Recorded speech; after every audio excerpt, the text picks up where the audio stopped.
Graças a Deus, irmão, nesta manhã, que a paz do Senhor seja com todos nessa manhã. Eu vou iniciar a nossa escola dominical, domingo, o Senhor nos dá, nos concede, pelo amor de sua palavra, pelo amor do seu nome. Quero, antes de orar, apresentar essa escola dominical, apresentar os irmãos, estou presente, você está na live, nessa transmissão, chegando até a tua casa, né? Onde você esteja, que você possa, nesta manhã, Deus lhe abençoar. Quero agradecer pela noite de parte de Deus nos deu, né? Mas o ano de vida que nos concede. Quero deixar no seu coração uma palavra, se encontra no livro do profeta Ezequiel, capítulo 22 e versículo 30.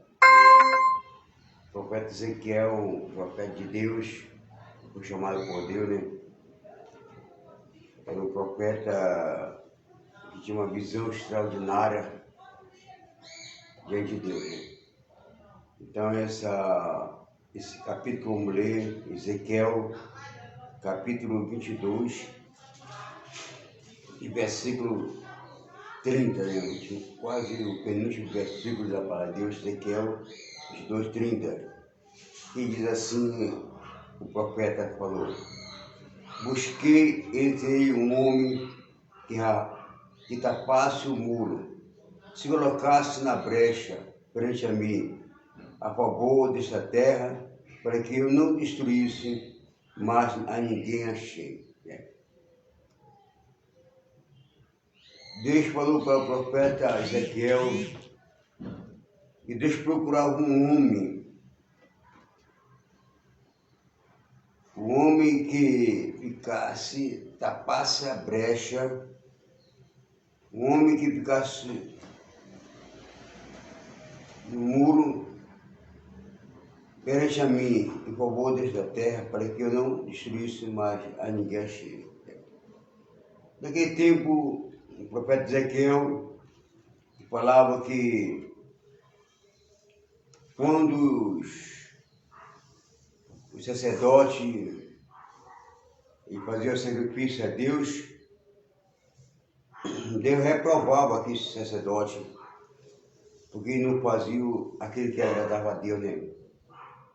Mas tudo comum que eles faziam não obedecia à voz do Senhor. Deus procurou profeta da montanha, mas aqueles profetas profetizavam as coisas para si mesmo, para a glória sua. Eles falavam aquilo que Deus falava. Então Deus reprovou esses profetas. Deus procurou rei também, reis,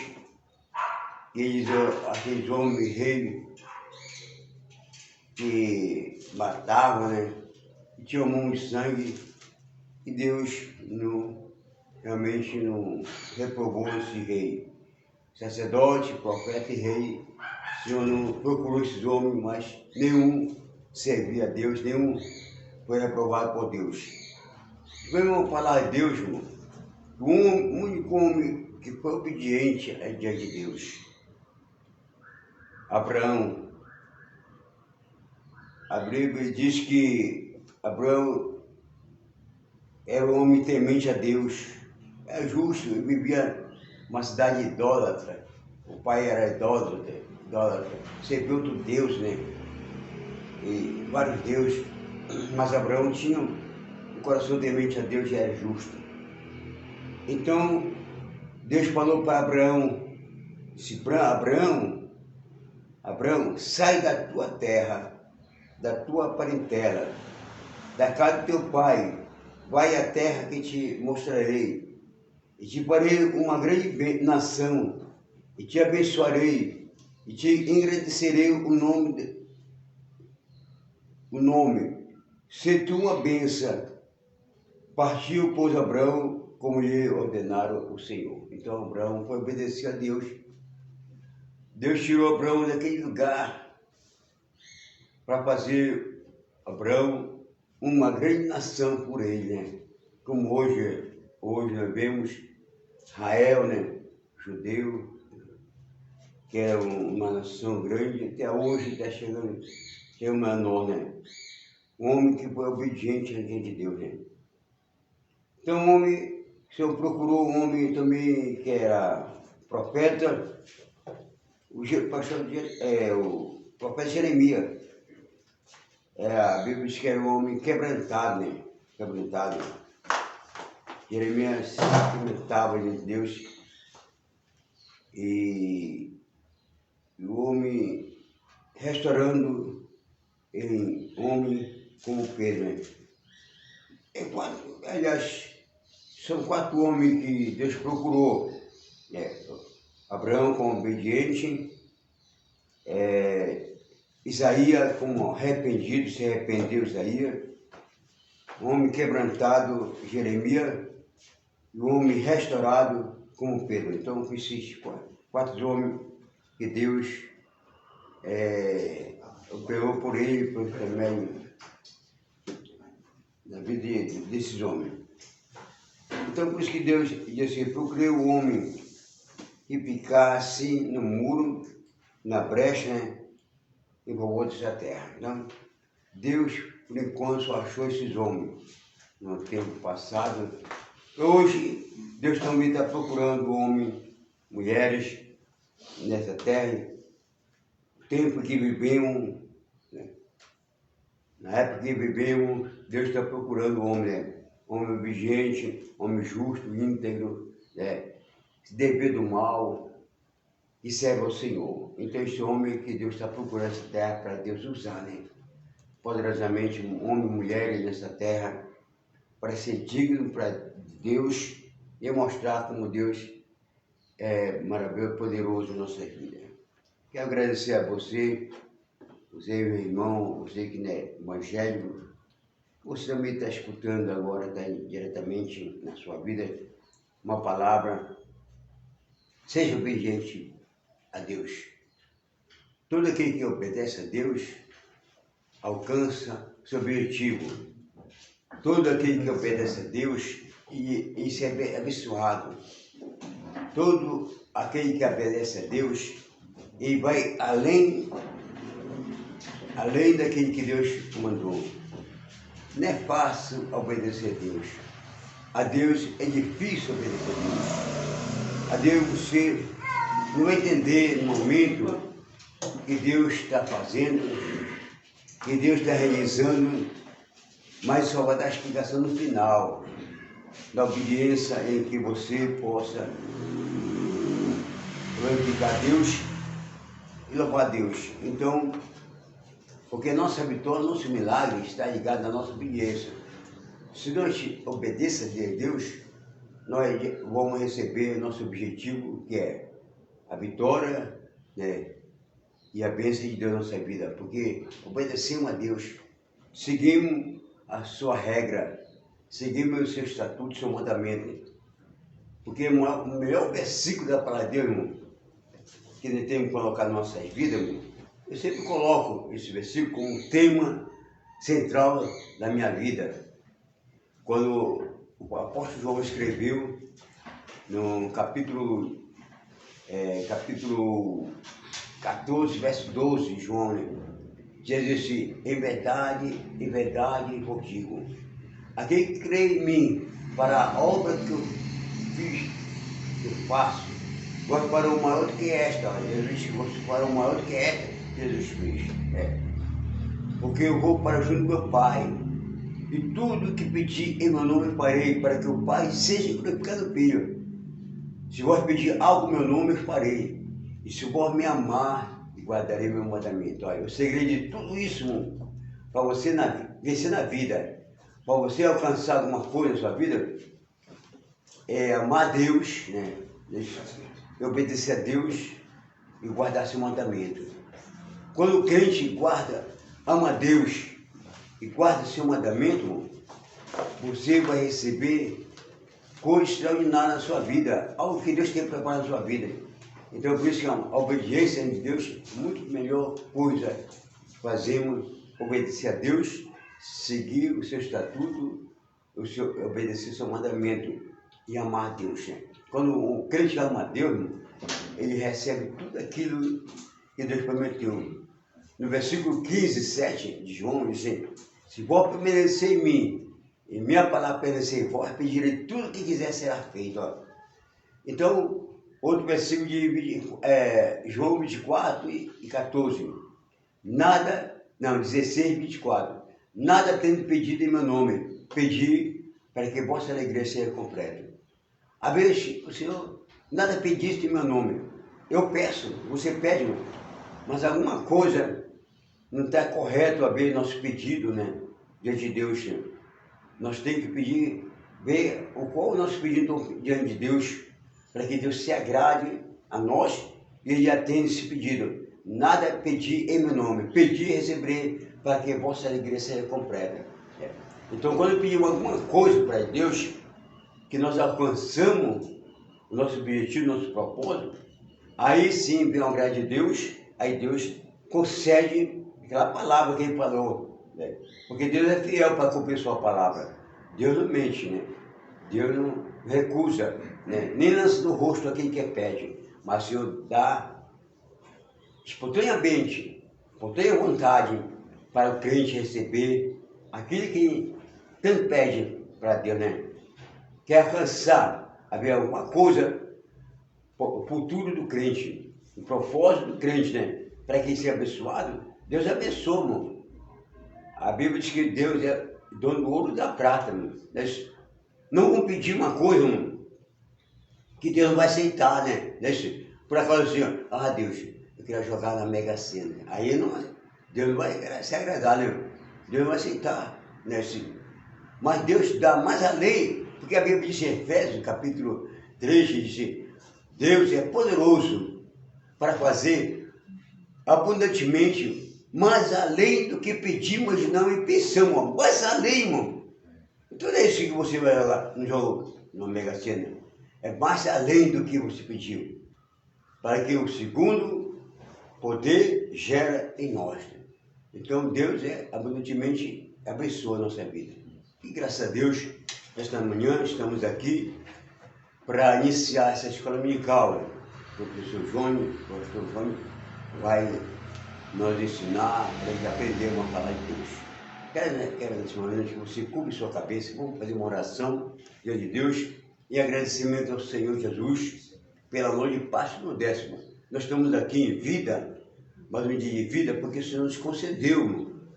Tem pessoa que nem chega de manhã, não alcança chegar de manhã, nem respirar esse ar que respiramos, esse oxigênio que Deus deu de graça, esse sol maravilhoso. Sabe que o sol é um sol que você vai entender que esse sol que é de Deus com maior importância para a humanidade. Esse sol representa uma vitamina D para você.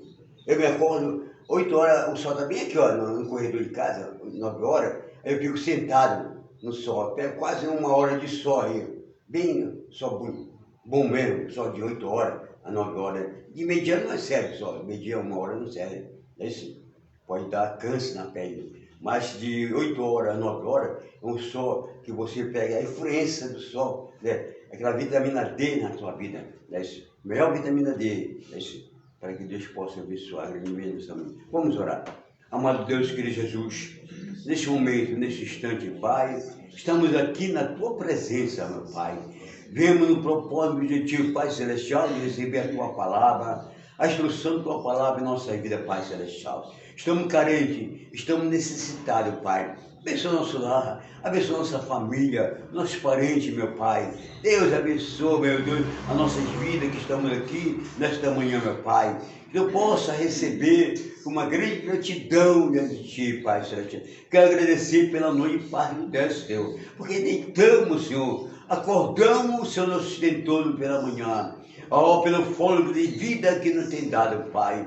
Nós abençoa, Pai, grandemente a nossa vida. Abençoa teus filhos, Pai, que nessa manhã estão aqui nessa manhã. Tu sabes que eles vieram, Pai, fizeram um pequeno sacrifício, Pai, perante a Ti, Pai. Para que Tu possa agradar a cada um de nós nessa manhã, meu Pai. Nos abençoa grandemente e poderosamente. Nos ajuda, nos dá vitória nesse momento. Rogamos, Pai, e pedimos essas bênçãos em Cristo Jesus. Abençoa aqueles que estão na live, Pai. Estão, meu Deus, na transmissão, meu Pai celestial, da escola dominical, na sua vida, Pai. Abençoa o seu lar. Aqui estão enfermos, Senhor. Cura, Jesus. Restabelece, revigora, meu Pai. Restaurando sua saúde, Pai. Que eles possam receber, meu Deus, a graça, teu poder e a maravilha, tua misericórdia na vida deles nesta manhã, Pai. Vem estender a nossa vida. Acrescenta a nossa fé nesta manhã, Pai. Rogamos, Deus eterno, essa graça, essa misericórdia, em nome do teu Filho amado Jesus Cristo,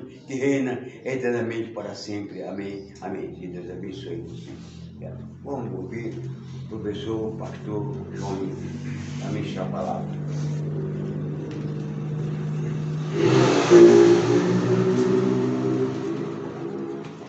Amados, a paz do Senhor a todos. Amém. Hoje nós vamos dar continuidade ao nosso estudo sobre o livro de Gênesis, que é o Pentateuco. Pentateuco que compõe os 5 livros da Bíblia, os 5 primeiros livros da Bíblia, que é chamado de Pentateuco, que é Gênesis, Êxodo, Levítico, Número e Deuteronômio.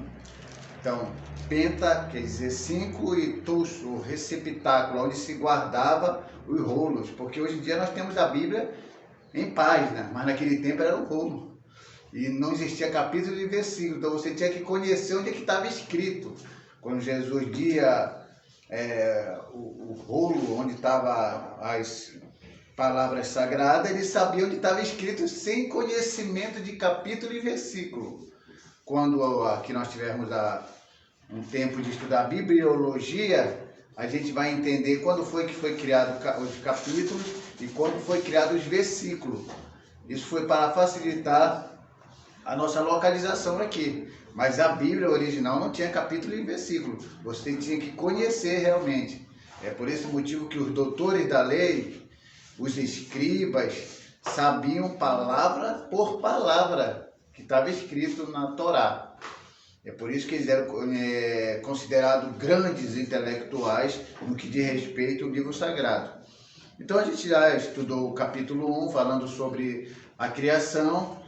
Aí veio o capítulo 2, que era um complemento do capítulo 1, dando detalhes, porque no capítulo 1 de Gênesis, Deus criou o homem e a mulher. No capítulo 2, Deus vai dizer como ele criou o homem e a mulher. Então ele traz detalhes, como ele fez toda essa etapa. Aí fomos para o capítulo 3, que foi a queda do homem, que foi a passada da inocência para a consciência.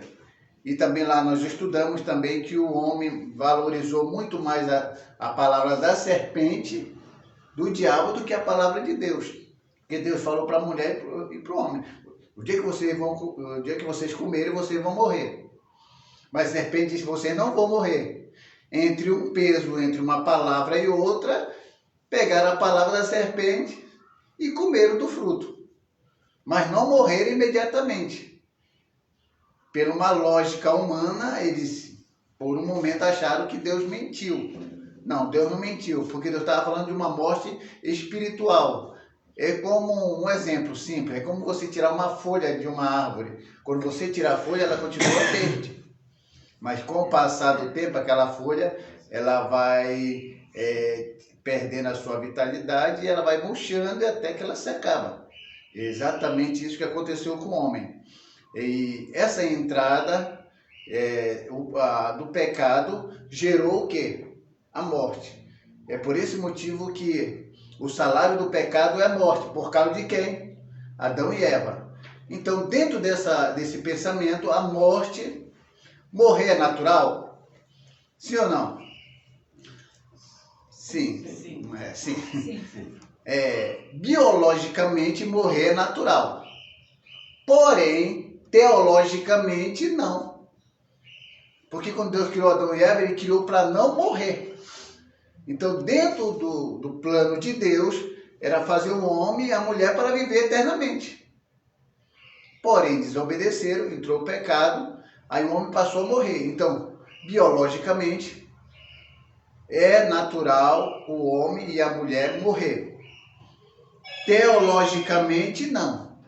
Porque teologicamente vai nos trazer assuntos que vai tratar do entendimento do que Deus realmente queria para as suas criaturas. Então acontece que aí eles morreram. E nós vamos continuar morrendo. Porém, o dom gratuito de Deus é a salvação. Ou seja, você vai passar pelo processo da morte como salário. Depois que você paga isso, você precisa ser sustentado por uma outra coisa na eternidade. Que aí entra o sacrifício de Cristo. Para te resgatar daquilo que a morte te trouxe. Que é realmente a consequência de morrer. É o resultado de morrer. Então é muito difícil a gente ficar julgando as pessoas que nós classificamos e até dizemos que morreu sem Cristo, está no inferno. É muito complexo isso. Nós afirmávamos, morreu, está lá, a gente olha a pessoa no caixão, partiu sem Cristo, está no inferno. Quem garante? Ninguém garante isso.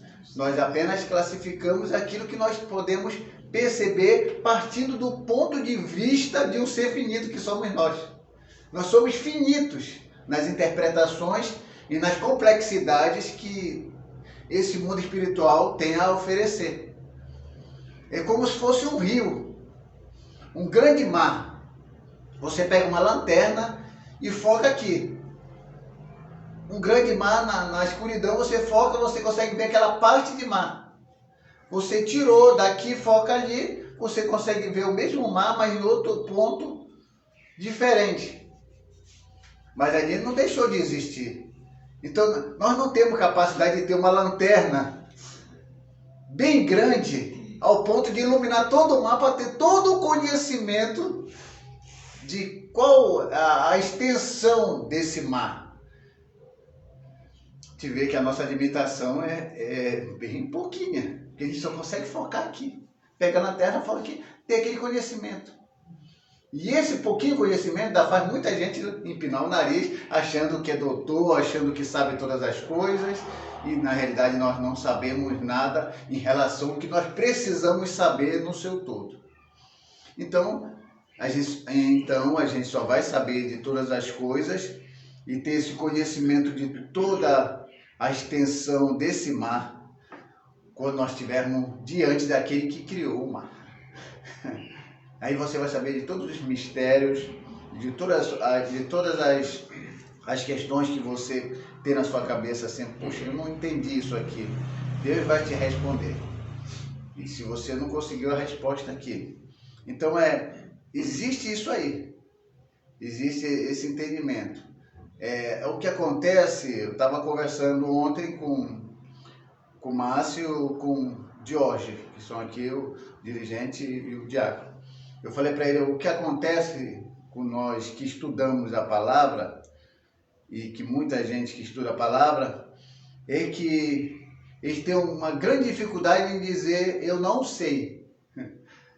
Os teólogos aqui de baixo dizem assim, eles têm uma dificuldade, eu não sei, ele acha que é vergonhoso dizer que não sei. Mas os que estão lá em cima, que estudaram mesmo, só vinham para isso, e que passam esses estudos para nós através de uma explicação bem que está dentro da palavra de Deus, eles não têm nenhum problema, nenhuma dificuldade de dizer eu não sei.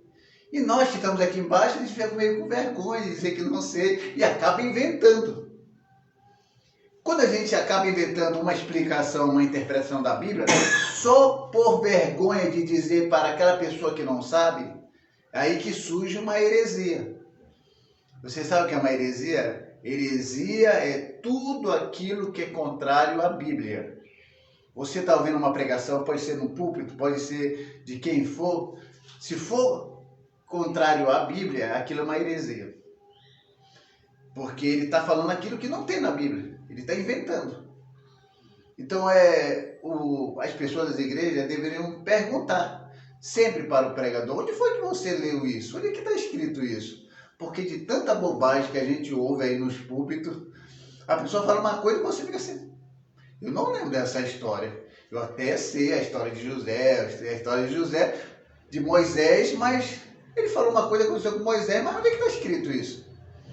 Aí depois você vai ficar sabendo que ele consultou o livro apócrifo, o livro não inspirado, para trazer isso para a igreja, simplesmente para dizer que tem um conhecimento a mais além da Bíblia, mas a Bíblia em si é suficiente para o nosso conhecimento. Então a gente tem que ficar muito esperto com isso. Então lá no capítulo 3, Deus conversa com Adão, conversa com Eva, cada um recebe o resultado da sua própria escolha. E lá no capítulo 3, versículo 15, é a primeira referência, como vocês já sabem, nessa aí vai ficar aqui, ó, fixado na mente de vocês, que é a primeira referência em relação à vinda do Messias, de Jesus Cristo. A primeira profecia referente a Cristo está em Gênesis, capítulo 3, versículo 15. E porém inimizade entre ti e a mulher, e a serpente morderá o calcanhar. Aqui é a primeira profecia referente a Cristo. E também não deixa de falar de Maria, a mãe de Jesus também, que dela nasceria o Salvador. E aí, depois que eles pecam, o que acontece? Deus expulsa o primeiro casal do jardim do Éden, e o Éden. O Éden era muito grande. Aí dentro desse Éden, uma região, existia um jardim. Aí Deus pede para expulsar esse casal do jardim do Éden, eles saem, depois há uma proteção ali para que eles não voltam a comer da árvore da vida e passam a seguir o seu processo como Deus havia determinado. Aí entramos aqui no capítulo 4.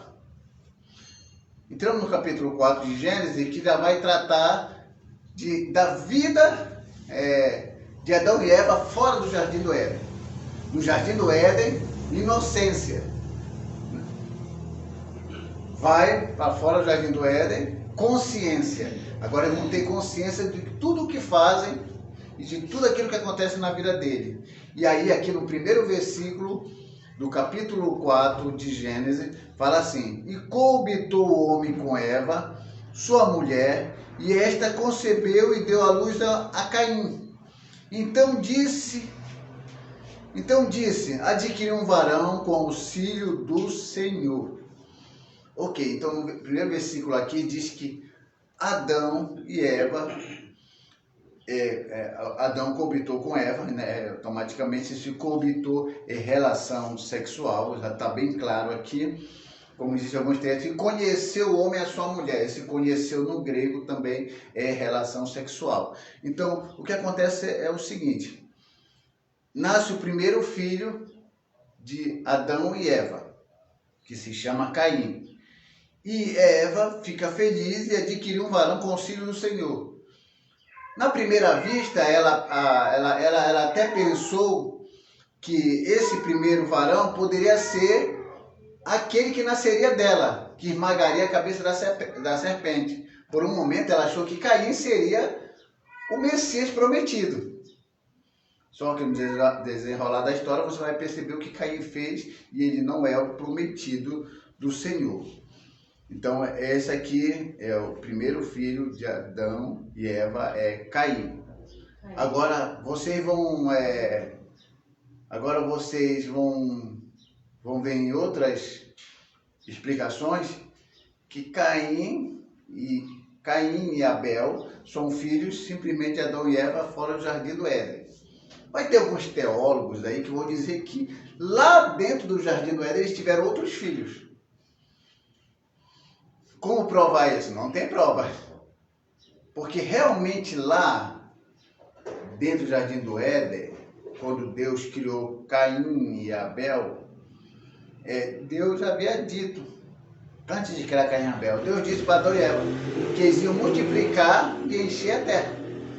Eles já tinham uma permissão de Deus de terem relações sexuais. Então o fruto que eles comeram não é relação sexual. E o fruto não é maçã. Isso é uma invenção do homem aí e faz uma interpretação para um símbolo sexual. Não tem nada a ver isso aí.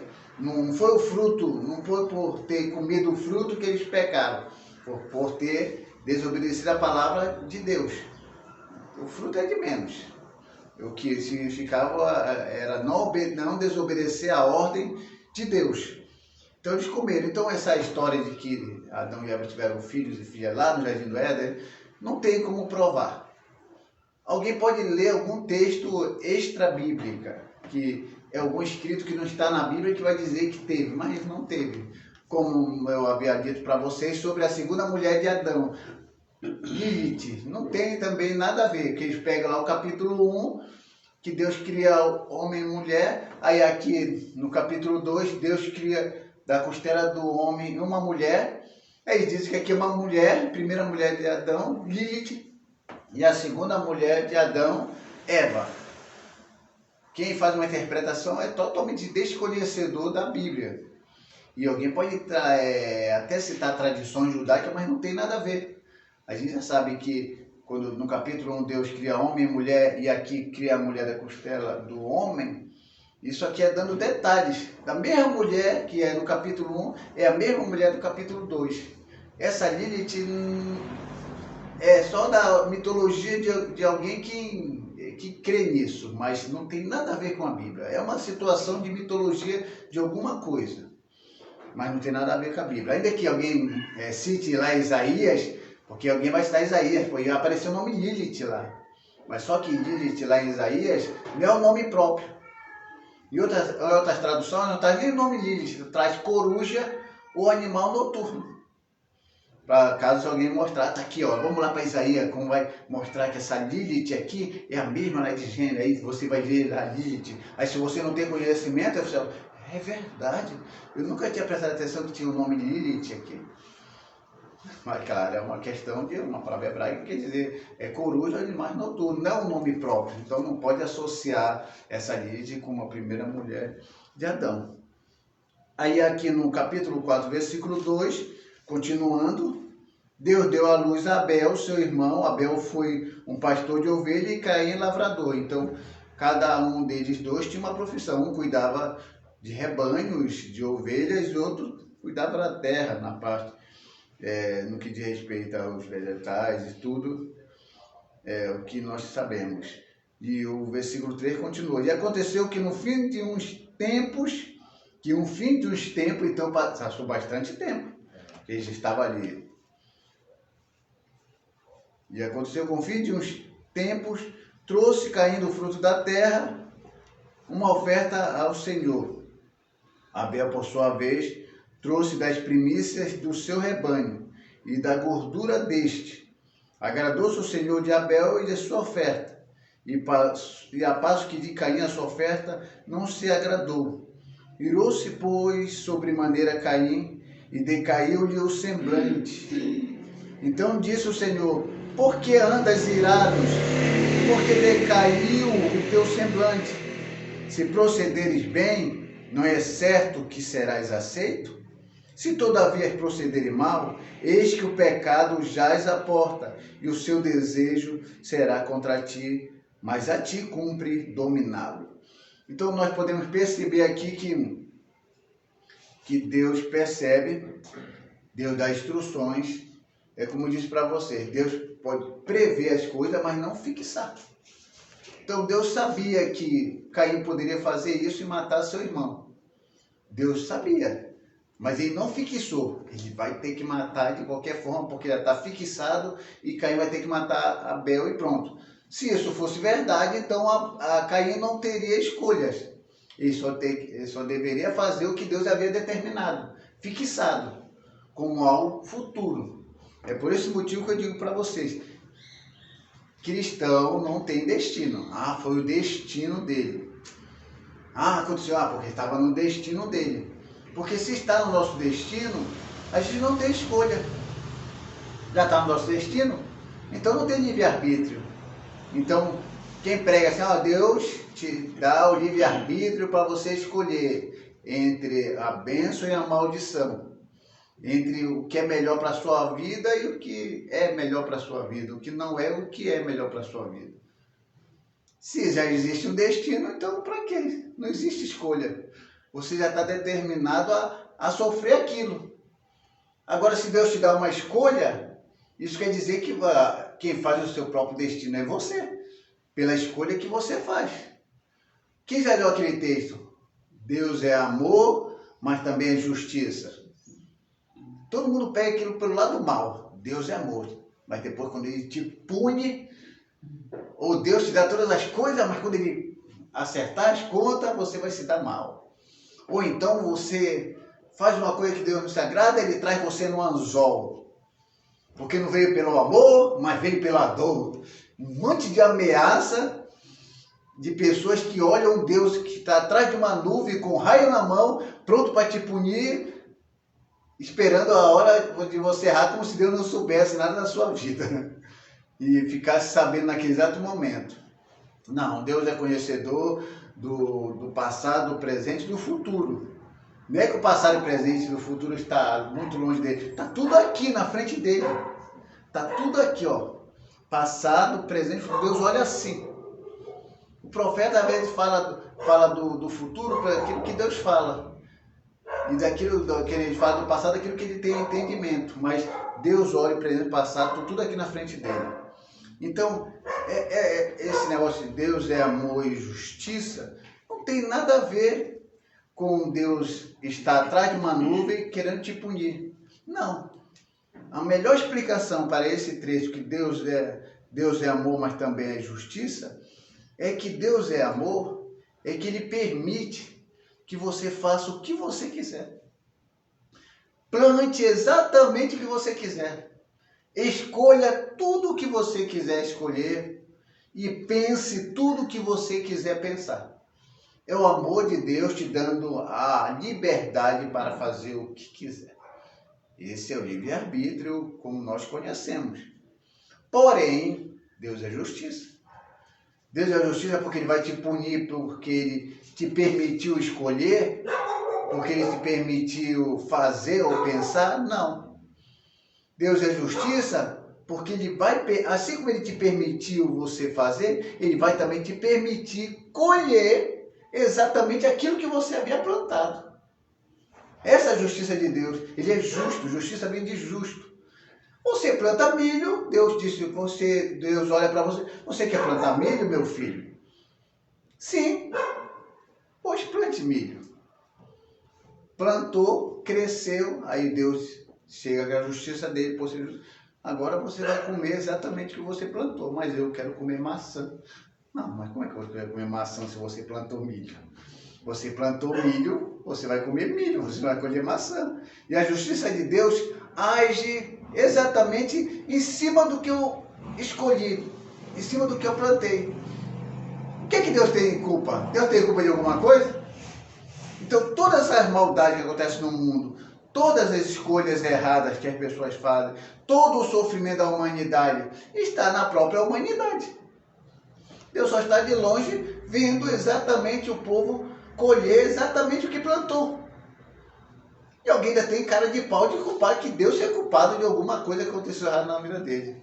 Mas dá para perceber que não, que é o homem, é nós que plantamos e colhemos exatamente o que plantou. Então acontece exatamente com Caim aqui. Ele viu e entrou a inveja.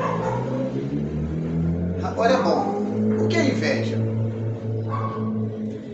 Quem é que fala? O que é inveja? Vamos ver.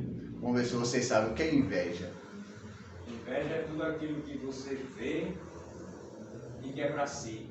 Por exemplo, se você tem um carro, eu olho para o seu carro e falo: eu gostaria de ter esse carro e não poderia ser meu. Através disso que é uma inveja. Isso é cobiça. Cobiça? É cobiça. Isso é cobiça. Cobiçou o que o outro tem. Já não é inveja, pode ver. Pode ver que a inveja é bem complexo.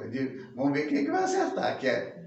Tem inveja, é muito complexo. Inveja é o que a pessoa quer ser, o que a outra pessoa é. Isso é cobiça também. É cobiça também? É cobiça. Está cobiçando. Tudo que o que o outro tem e você quiser, é cobiça. Inveja é o que eu tenho, algo de bom, ou que eu conquisto, eu não quero que aquele tenha. Ele quer que não tenha, que não tenha. É, eu tenho e eu não quero que aquela pessoa tenha o que eu tenho. Senhora, aprendeu. Isso aqui eu falei umas 50 vezes. Ela talvez se não aprender também. É exatamente assim. A inveja é você não querer que o outro tenha o que você tem ou o que você pensa ter. Ou seja, eu tenho um carro vermelho na rua de casa. Só eu tenho um carro vermelho. Eu não quero que ninguém tenha esse carro vermelho.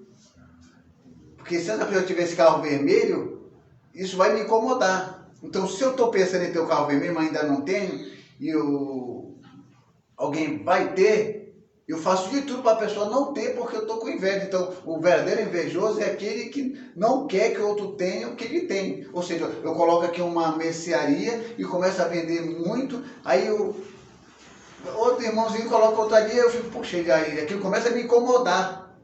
Aí eu falo, ele está me invejando, porque eu coloquei um comércio bom aqui, eu estou vendendo muito, ele também abriu um lá, ele está me invejando. Mas na verdade você vê que é o contrário. Não é que o outro está invejando, o outro cobiçou, o outro simplesmente só cobiçou a ideia do outro. E esse que está incomodado por outro ter aberto lá e está dizendo que o outro é invejoso, na verdade ele é o verdadeiro invejoso. Porque o invejoso, ele não quer que o outro tenha o que você tem. Ou você está pensando em ter e você não quer que o outro tenha. Porque tudo que o outro tiver e você imitar ou querer é cobiça. Então, vê que é bem complexo, né? Aí quando você vê aí na rua, as pessoas, olha, fiz um negócio lá no meu trabalho, aí deu certo lá. Outra menina está fazendo igualzinho ao que eu estava fazendo lá. Ela está me invejando. Aí você já olha assim para ela. Aí você nem quer falar mais. Daí você já sabe quem é o invejoso nessa história. Não é a pessoa que está imitando. Nem é a pessoa que está querendo fazer o que você está fazendo. É aquele que está impedindo do outro fazer o que você está fazendo que tem. Então, de qualquer maneira, os dois são errados. Os dois são errados. Porque um está cobiçando e o outro está invejando. É como se diz, se correr o bicho pega, se ficar o bicho Ah, come. é isso aí. Se correr o bicho pega, se ficar o bicho come. Não tem como escapar. É o eixo da ração. Essa ideia da inveja, assim, que a gente entende, muitas pessoas entendem assim, alguém invejou o que eu tenho e a pessoa quer adquirir também aquilo. Isso é uma mentalidade que foi passado para pessoas. Isso aí na mente de muitos, não é pouco não. Fica até a gente entender o que é isso dessa palavra aí. É muito tempo para a gente digerir essa palavra aí, não é fácil a gente entender. É porque o tempo todo a gente está falando que alguém está invejando a gente. E na realidade, quando a gente fala isso, a gente é o verdadeiro invejoso. Toda vez que alguém falar assim, tal fulano está me invejando, tu já sabe que o invejoso está aqui. O invejoso está aqui, porque ele não está querendo que o outro tenha o que ele tem ou o que ele está pensando em ter. Porque quem não tem inveja, ele simplesmente vê as coisas e ele fica tranquilo. Aquilo não afeta em nada a vida dele. Mas nesse caso é bem complicado. E aí, dependendo do grau de inveja, acontece o que aconteceu aqui. O primeiro homicídio na Bíblia. Um irmão que mata o próprio irmão por causa daquilo que ele estava vendo, que ele queria para ele e não queria que fosse para o irmão dele. E o irmão dele acabou tendo, e isso incomodou ele. Mas eu faço uma pergunta para vocês.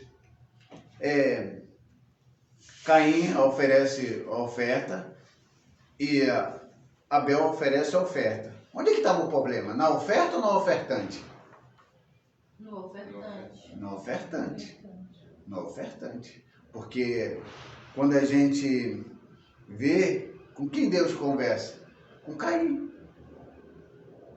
E você vê que Caim é um menino mal criado. Mal criado.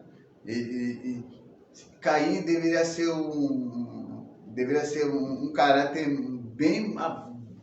Ele não tinha caráter na realidade. Ele não tinha assim uma vida como Abel. Que a gente vai continuar lendo aqui no versículo 1 para te ver como era Caim. O jeito dele, ó. No versículo 8 do capítulo 4. E disse Caim a Abel, seu irmão, vamos ao campo? E estando eles no campo, sucedeu que se levantou Caim contra Abel, seu irmão, e o matou. Isso matou mesmo, de verdade. E disse o Senhor a Caim, onde está Abel, teu irmão? Olha que Caim respondeu. E ele respondeu, não sei, acaso sou eu tutor do meu irmão? Ó, rebelde. Caim, rebelde. Eu sou tutor do meu irmão, sou guarda-costa do meu irmão. Respondendo para Deus, imagina para o pai e para a mãe. Se não respeitava nem a Deus, imagina o pai e a mãe. Ele devia ser rebelde. Aí no capítulo 10 diz, e disse Deus, o que fizeste? A voz do sangue do teu irmão clama da terra. E és agora por maldito, por sobre a terra, cuja boca se abriu para receber das tuas mãos o sangue do teu irmão. Quando lavrares o solo, não te dará ele a sua força, e será fugitivo e errante pela terra. Essa é a maldição que Deus colocou sobre Caim. Ele seria errante sobre a terra. Aí no versículo 13 diz o seguinte, então disse Caim ao Senhor, é tamanho o meu castigo que já não posso suportá-lo.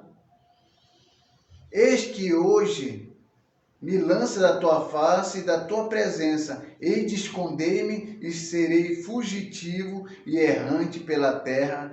Quem comigo se encontrar me matará. Isso está dizendo Caim. E o Senhor, porém, lhe disse, assim qualquer que matar Caim será vingado 7 vezes, e pôs o Senhor um sinal em Caim, para que não o ferisse de morte quem quer que o encontrasse. E retirou-se Caim da presença do Senhor e habitou na terra de Nod, a oriente do Éden. Então, acontece o seguinte. Caim mata seu irmão. Deus se encontra com Caim, pergunta por seu irmão. Caim, muito mal criado, diz, pelo menos, eu sou um guarda-costas do meu irmão, não sou ajeitar não. Deus, deixa ele ser bobo, eu sei de todas as coisas. Você matou seu irmão. O sangue dele está clamando. Caim pensou, a casa caiu. E agora? E aí diz, agora, Deus falou, e agora, por causa disso, você vai ser maldito, porque você deu início a essa desgraça de ter assassinado o seu irmão, e isso vai se espalhar. É como se faz, tem o primeiro que faz, e depois outros vão fazendo. Aí depois começou todos os assassinatos. Aí Deus fala, aí ele começa a lamentar, que quem ouvisse o mataria. Mas como? Por que estava preocupado? Que quem ouvisse o mataria se era só Caim e Abel. E Caim está preocupado que se alguém ver ele, vai querer matar. Olha o que diz aqui o versículo 14 do capítulo 4. Eis que hoje me lança da tua face, quem está falando é Caim, e da tua presença hei de esconder-me, e serei fugitivo e errante pela terra. Quem comigo se encontrar, me matará. Caim está falando isso. Quem me encontrar, ele estava com medo de quem? O que acontece é o seguinte, ele já estava aqui, já vendo que que Adão e Eva teriam outros filhos. E que aquilo que Adão e Eva teria como conhecimento do que havia acontecido, ia passar para as gerações, para os descendentes. Olha, Caim matou o seu irmão e ele está fugitivo. E isso ia passar, então todos teriam essa mesma ideia. Então quem vê ele tem que vinga o seu irmão. Mata Caim. Jane, mas então ele ainda foi privilegiado de viver alguns anos, muitos anos, né? Fazendo essa maldade. Sim, é porque assim, quantos anos Caim provavelmente deveria ter? Deveria ter uns 30 para 40 anos. Porque a Bíblia diz que viveu Adão 130 anos e gerou um filho que foi Sete. Sabe quem é Sete? Sete é o terceiro filho de Adão. É o terceiro filho de Adão, com Adão e Eva. Caim mata Abel, Caim sai fugitivo, aí Adão e Eva têm um terceiro filho chamado Sete. E quando Sete nasceu, segundo a Bíblia aqui no capítulo 5, versículo 3, Adão tinha 130 anos. Então, provavelmente, Caim, assim, é um cálculo por cima, baseado no que está aqui nessa informação, que não dá para saber quanto tempo ele ficou errante, mas dá para saber, assim, que ele tinha de 30 a 40 anos, ou quem sabe 50 anos, que ele ficou, que a idade dele, quando ele matou Abel. Aí Deus fala para ele, Deus fala, olha, não, vou mudar. Quem te vê não te matará. E Deus pôs um sinal em Caim. Agora, esse sinal, existe uma grande discussão teológica. Ou esse sinal era literal, como uma marca na testa ou em qualquer parte do corpo, ou esse sinal era simbólico. Eu vou botar minha opinião, vocês vão ler outros artigos, talvez alguém bote esse sinal na testa, ou na ponta do nariz, ou em qualquer outra parte do corpo. Eu não sei aonde foi colocado esse sinal. Eu só sei que Deus pôs um sinal. E eu falo que esse sinal é simbólico. Ou seja, um sinal simbólico que seria um sinal de proteção. Quem ouvisse não mataria. Como diz aqui o capítulo 4, versículo 15. E o Senhor, porém, lhe disse: assim qualquer que matar a Caim será vingado 7 vezes. E pôs o Senhor um sinal em Caim para que não ferisse de morte quem o encontrasse. Então era um sinal de proteção. Quem visse Caim, que fosse já descendente, que é parente dele, descendente de Adão e Eva, não mataria, porque essa mesma informação que Deus estava dando para Caim, que quem ouvisse não mataria, foi passado para Adão e Eva também para passar para os descendentes. Olha, tem uma ordem de Deus aqui. Caim matou o irmão, se matou. Só que Deus disse que quem vê ele por aí, ó, não mata. Deixa ele viver, porque ele tem a proteção de Deus. Embora ele tenha errado, isso não significa que ele tem que ser lançado fora, ou que, como muitos crentes querem aí, que jogue logo no inferno. Não. Quanto à vida, há esperança. Deixa ele aí. Então, Deus vai trabalhar em cima da vida dele e vai ver o que vai acontecer. Mas o sinal, que pela Bíblia aqui, é um sinal simbólico. Agora, se alguém quiser acreditar assim, não, irmão, era um sinal que foi feito na testa, digamos na testa. E quem visse aquele sinal na testa, ia perceber, não posso matar esse homem, porque é como se dissesse, olha, se você me matar, você morre. Então, quem levou o pior foi Abel, né? Porque em tudo morreu. Sim. Né? A gente vai analisar o que é pior. Né? O que é pior. A gente falou uma palavrinha legal. O que levou pior foi Abel. Isso que ela falou está coerente pelo pensamento de quem é terreno. Até hoje nós temos esse mesmo pensamento. Que quem morreu está perdendo alguma coisa aqui. Então ele levou o pior. Mas quem já tem um conhecimento da vida do outro lado sabe que lá é muito melhor do que aqui. O pensamento terreno de que nós pensamos de que aquele levou o pior por ter morrido, e aquele que já morreu está nos braços do Senhor, sabe que esse pior não existe. Então, realmente, Abel levou o pior no sentido terreno. Porém, para onde ele foi, está melhor do que Caim, embora Caim tenha feito isso aqui, que na nossa avaliação terrena era uma coisa muito ruim. Mais uma curiosidade, professor. O Caim que matou Abel, o Caim ele foi salvo?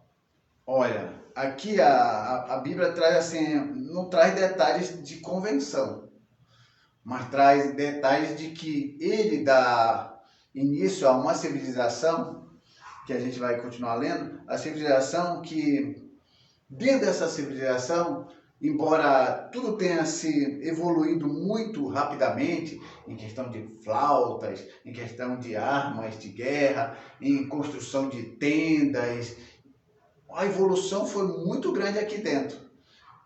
Mas não há nenhum registro de que esse povo aqui, incluindo até o próprio Caim, tenha se convertido ou reconhecido o seu erro. Pelo contrário, eles são considerados a civilização dos impiedosos, que nunca reconheceram, mas de certa forma, às vezes até tiravam sarros de algumas situações, como a gente vai ler aqui de Lameque, que começa que era da civilização de Caim, que ele fala assim, que matou um homem e um rapaz porque pisou nele, porque se Caim foi vingado 7 vezes, o dele seria 70 vezes. Então era uma civilização de Caim totalmente impiedosa. Não é à toa que essa civilização de Caim aqui é chamada dos filhos dos homens. Aí depois surge Adão e Eva com o terceiro filho, Sete, aí vem Enos, aí eles criam uma nova civilização que é chamada os filhos de Deus. É por esse motivo que lá no capítulo 6, quando nós chegávamos lá, que fala assim, os filhos dos homens, os filhos de Deus viram a filha dos homens e se uniram, aí se corrompem tudo, porque a civilização se une. Uma civilização impiedosa, que é a civilização de Caim, conhece a civilização de Sete, que era temente a Deus, e os que eram temente a Deus viram que as mulheres eram bonitas daqui e se casaram entre si, que aí veio gerar o dilúvio. E a gente vai continuar lendo e você vai ver só como era a civilização de Caim. Era totalmente uma civilização má. E aí o que acontece? Depois que Caim peca e tem a conversa com Deus, ele sai da presença do Senhor e aqui no versículo 16 ele vai para uma região chamada Nódel. Vocês sabem o que significa a palavra Nódel? A palavra Nódel, região do hebraico, quer dizer assim, aquele que anda pelo mundo, ou então errante. A palavra Nódel quer dizer isso. Então está confirmado de que Caim foi para uma região, ficou andando pelo mundo como errante, até chegar nessa região chamada Nódel. Então, aqui a Bíblia fala que tudo aconteceu assim muito rapidamente, mas não foi rapidamente. Caim mata Abel, sai da presença de Deus, vai para uma região chamada Nódel, que significa andar pelo mundo, ele fica errante pelo mundo, Caim. Nesse tempo que ele está errante pelo mundo, Adão e Eva têm filhos e filhas e vão povoando. Então acontece, vai crescendo a família, segundo a Bíblia, que naquele tempo não era errado, a maioria dos teólogos acreditam que ele deve ter casado com alguma das suas irmãs ou sobrinha. Uma dessas duas hipóteses, como foi crescendo. Então ele não foi assim, Caim matou Abel e já encontrou uma mulher aqui. Não foi tudo rápido. Aí ficaria contraditória a Bíblia. Se Adão e Eva tiveram só 2 filhos, Caim e Abel, e onde ele vai encontrar essa esposa? Não. Então alguém acredita que mais de 100 anos ele ficou rondando a terra. E Adão e Eva tiveram filhos e filhas. E foram povoando a terra. E foram crescendo, aí Caim pegou uma das suas irmãs, ou sobrinha, e se casou com ela. Aí chegaram nessa região chamada Nódel. Aí nós começamos aqui do versículo 17, falando sobre os descendentes de Caim, que é uma descendência má mesmo. Embora tenha uma evolução muito grande no que eles faziam lá, mas eles eram uma civilização dos homens realmente, do mal. Então, capítulo 4 de Gênesis, versículo 17, continuamos aqui a leitura. E cobitou Caim com a sua mulher, cobitou, vocês sabem já o que é, e concebeu e deu à luz a Enoque. E Caim edificou uma cidade e lhe chamou Enoque o nome do seu filho. Uma observação para nota. Esse Enoque aqui, que é filho de Caim, não é o mesmo Enoque que aquele que Deus levou para si. Esse Enoque é filho de Caim, na descendência de Caim. Na civilização, nos descendentes de Sete, que é o terceiro filho de Adão, tem um outro Enoque, que esse andou com Deus e Deus levou para si. Tem 2 Enoque na Bíblia.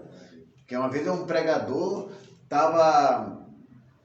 que ele havia pregado, e ele fala aqui, olha, esse Enoque aqui de Caim, que foi filho de Caim, totalmente numa civilização errada, mas Deus converteu ele e ele passou a ser um homem de Deus e Deus levou ele para o céu. Não é a mesma pessoa. Aí eu fui conversar com ele, não, irmão, esse Enoque aqui é diferente daquele Enoque. Não, irmão, é o mesmo Enoque. Não, irmão, são civilizações diferentes. São genealogias diferentes. Você sabe o que é genealogia, né? Você sabe o que é genealogia? Não. É o registro do antepassado de alguém. Ou seja, quem foi minha avó, quem foi meu avô, quem foi meu tataravô. Isso é genealogia.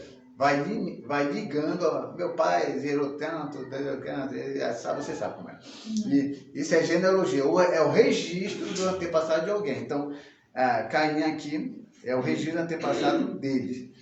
Então, olha aqui. Versículo 17, aí cobetou Caim com sua mulher e ela concebeu e deu à luz a Enoque. Caim edificou uma cidade e lhe chamou Enoque, e o nome de seu filho. Enoque nasceu-lhe Irade, Irade gerou Mesael, Metusael a Lameque. Outra observação. Esse Lameque aqui, também na civilização de Enoque, também tem um outro Lameque lá na civilização de Sete, que é o Lameque que é o pai de Enoque. Aqui, Caim gerou Enoque. Esse Enoque é diferente daquele Enoque que subiu lá, que andou com Deus e Deus levou. Aí tem aqui um tal de Lameque. Esse Lameque aqui é o malvado. É o malvado que a gente vai ver lá, que ele matou duas pessoas só porque pisou e esbarrou nele. Então ele era mal pra caramba.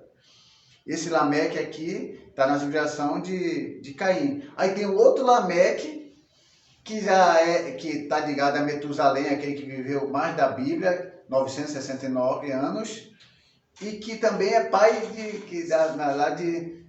de Enoque. Está ligado a eles ali. Então, o que acontece? Vamos ver aqui. Então, começando aqui do versículo 18. Enoque nasceu Irade, gerou Metusalém a Lameque. Lameque tomou para si 2 esposas. Olha como esse Lameque era mau. Tomou 2 esposas. A primeira referência à poligamia. Homem pegando aqui 2 esposas. Não dá conta nem de uma, né? Mas esse aqui resolveu pegar 2. E depois ele perdeu de goleada para Salomão, que teve 1000 esposas.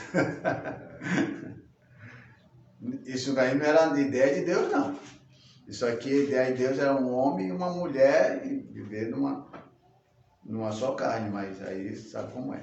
E Lameque tomou para si 2 esposas, o nome de uma era Ada e outra se chamava Zilá. Adão deu à luz a Jabal. Olha, Jabal. Este foi pai dos que habitam em tendas e possui gado. E o nome do seu irmão era Jubal. Este foi o pai de todos que tocam harpas e flautas.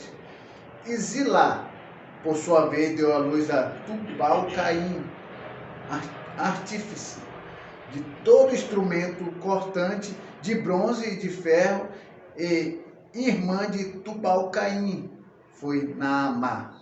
E disse Lameque às suas esposas: Ada e Zila, ouve-me, vós mulheres de Lameque. O homem era respeitado, hein? Escutai o que passo a dizer-vos. Matei o homem porque ele me feriu e um rapaz porque me pisou. 7 vezes se tornará a vingança de Caim. E de Lameque, porém, 70 vezes 7. 70 vezes 7 vai dar 490, né? E tornou Adão a cobitar com a sua mulher, e ela lhe deu um filho, a quem pôs o nome de Sete. E porque disse ela, Deus me concedeu outro descendente em lugar de Abel, que Caim matou. E Sete nasceu-lhe um filho, o qual pôs o nome de Enos.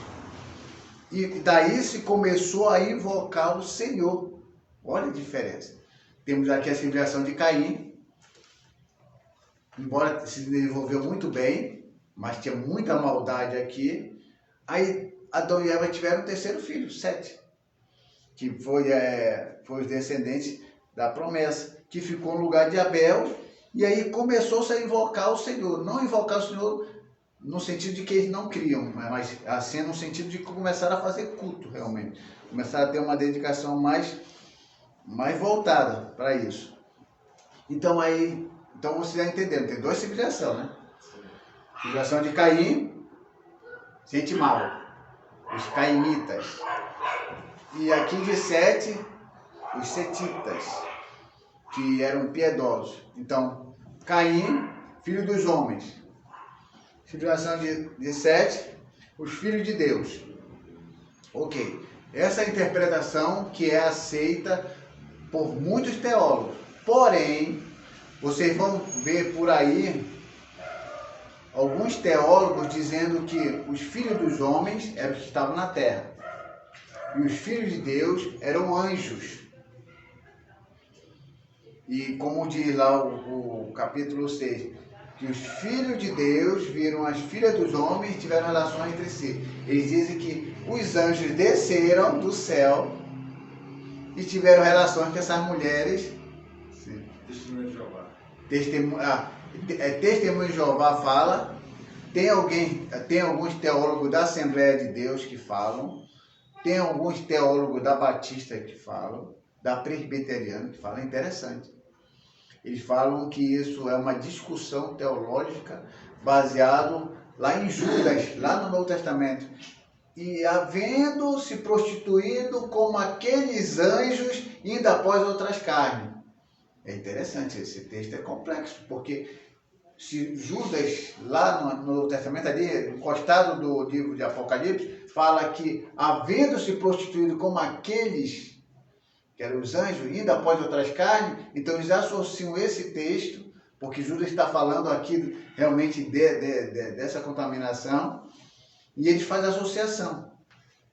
Mas eu, como diz o meu professor e saudoso professor Moura, e eu morrerei de pé juntos, e eu não vou abrir mão de que a civilização dos homens é a civilização de Caim, e a civilização dos filhos de Deus é Sete. E eu não vou aceitar hipótese algum, anjos descendo, embora dentro da teologia é difícil. Eu falando aqui para vocês, é muito fácil eu colocar as duas civilizações e a gente chegar no consenso e aceitar que homem conheceu mulher, mulher conheceu homem, e que todos eram carne, todos eram terrenos, e aí começou a se misturar as civilizações. Isso é muito fácil. Agora, quando a gente vai para um texto bíblico, teologicamente falando, e tentando analisar realmente o que a Bíblia fala dentro desse contexto teológico aprofundado de exegese, hermenêutica, realmente vai dar assim, uma margem que isso tenha acontecido, mas eu não consigo também, aceitar essa ideia. Nessa questão de irmão, sobrinha, daria uma mentalidade para as pessoas não respeitarem também seus próprios sangue. Eu não sei assim até que ponto Deus deixaria acontecer isso para uma mentalidade de humano não respeitarem a sua própria família. Essa é a minha opinião, assim, que eu fico, né, meio em dúvida e questiono essa... porque o que é que a gente tem aqui de mais concreto na nossa simplicidade de entender? É que existiam as duas civilizações, os filhos de Deus e as filhas dos homens. Então, para a gente não trazer complexidade para a nossa mente e colocar anjos nessa história, a gente pega a civilização dos homens, a civilização de Caim, e pega a civilização de Sete, com os filhos de Deus. É muito contraditório também, porque aí também abriria a mente, né, das pessoas não respeitarem suas famílias. Não, Entendeu? é uma questão de descendência. Tem- Nós somos todos irmãos, mas quem respeita quem aí? Você passa pela rua, você lembra uma vez que eu estava andando com você e falei, olha, aquela pessoa ali, nós somos descendentes de Adão e Eva, nós somos todos irmãos, mas ninguém conhece ninguém. Você anda pela rua, a pessoa passa por você, você não sabe quem é ela não sabe quem é você. Eu já vi algum irmão da congregação falando que Caim, ele casou com uma mulher de uma terra estranha, Sim. que não era bem humana, né? Que não teve explicação, né? Falou que não era filha de homem, né? E eu fiquei, mas está na Bíblia isso? Ele falou, tá, porque não cabia assim,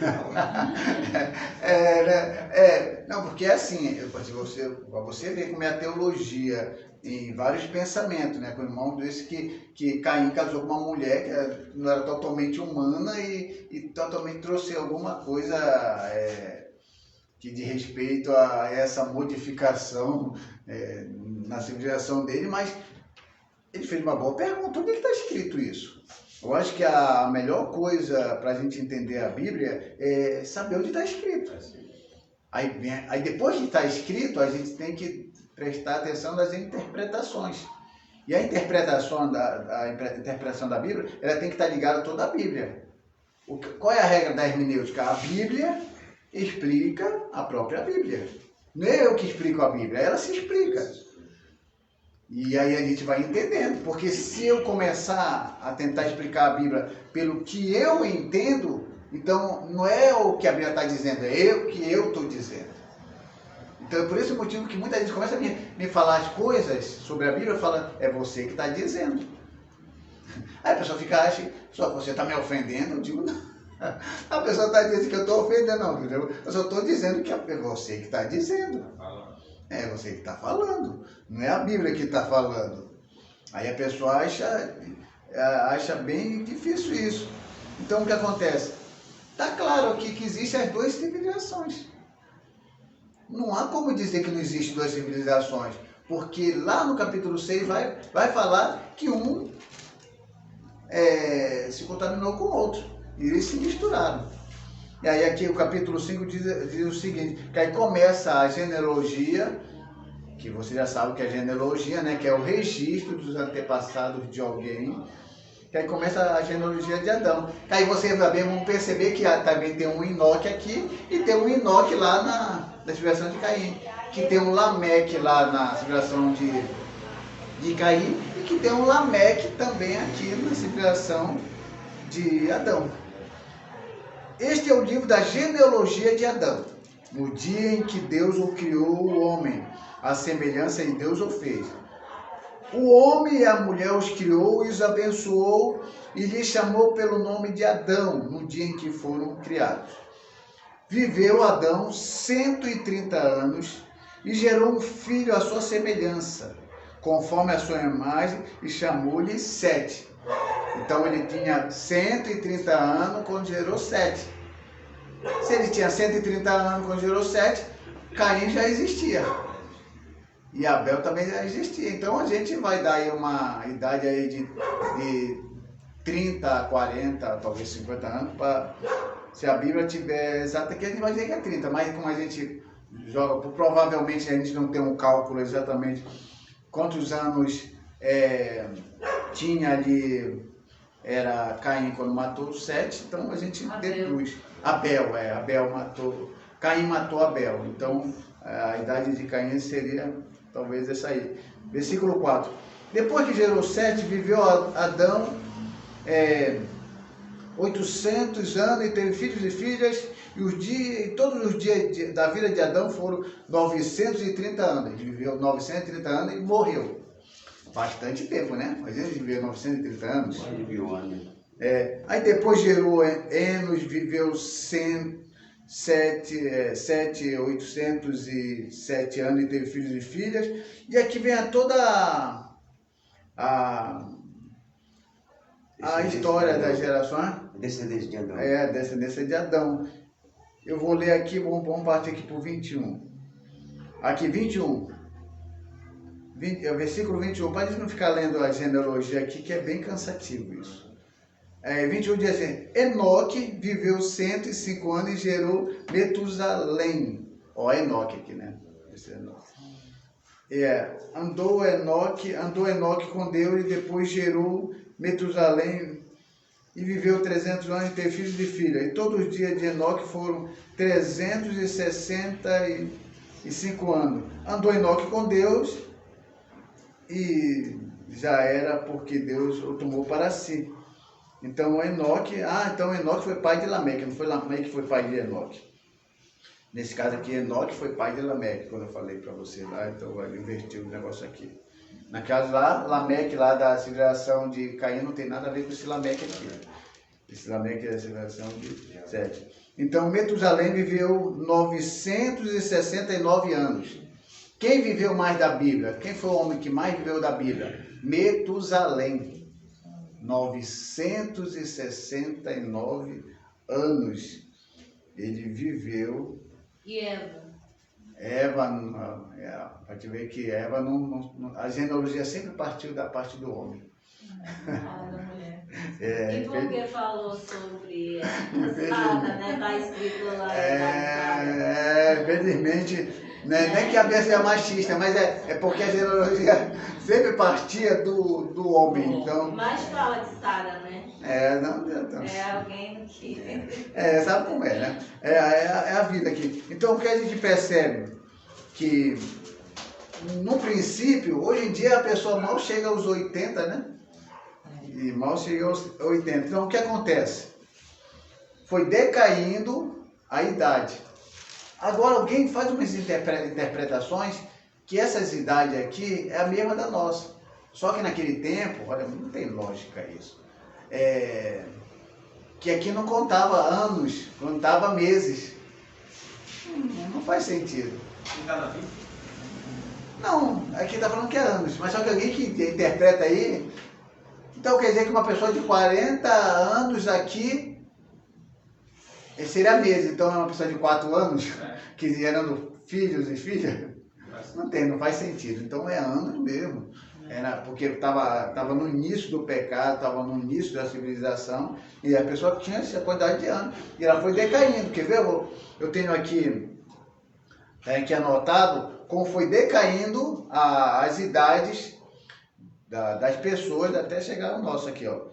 Olha, Adão, ele morreu com 930 anos. Ok, 930 anos. Aí vem Enos, 905 anos.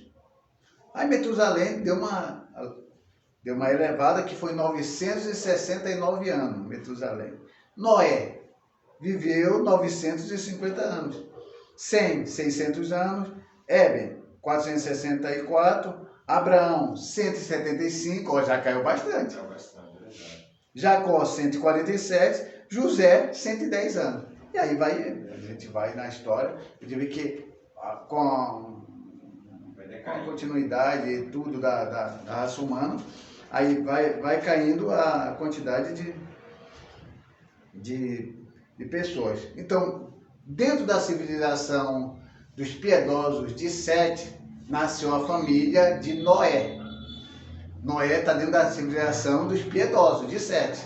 Noé não está dentro da civilização dos que realmente faziam as maldades, que é a civilização de Caim.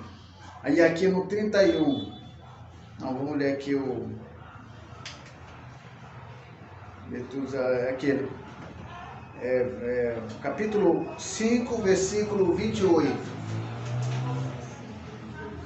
que vai falar aqui, só para a gente fechar isso aqui para chegar no capítulo 6. Olha, Lameque viveu 182 anos e gerou um filho. Então Lameque foi pai de Noé.